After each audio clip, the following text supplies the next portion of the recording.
নবীনগরে শ্যামগ্রাম ইউনিয়নবাসীর দোয়া ও সহযোগিতা চান সুমন ইব্রাহিম।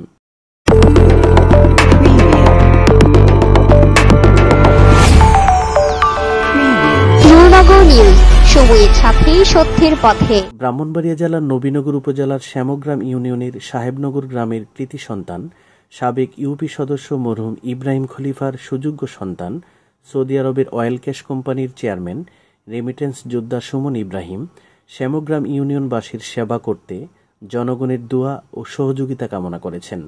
গত সোমবার নাসিরাবাদ গ্রামে শ্রী শ্রী বাসন্তী মন্দিরে বাসন্তীর দুর্গাপূজা ও মহা অষ্টমী স্নান উৎসব 2025 উদযাপন উপলক্ষে মন্দির পরিচালনা কমিটি ও গ্রামবাসীর উদ্যোগে হিন্দু ধর্মীয় উপাখ্যান শ্রী চৈতন্য মহাপ্রভুর জীবন কাহিনী অবলম্বনে নিমাই সন্ন্যাস পালা অনুষ্ঠানে সুমন ইব্রাহিমের পক্ষে এস.এম. আলমগীর হোসেন আলম সংক্ষিপ্ত এক বক্তব্যে উপস্থিত সকলের কাছে সুমন ইব্রাহিমের জন্য দোয়া কামনা করেন এবং শ্যামগ্রাম ইউনিয়ন পরিষদ নির্বাচনে চেয়ারম্যান পদপ্রার্থী হয়ে জনসাধারণের সেবা করার আশা ব্যক্ত করেন। তিনি বলেন, সাহেবনগর, নাসিরাবাদ, শাহবাজপুর আগে আমরা সবাই 1 নং ওয়ার্ডে ছিলাম।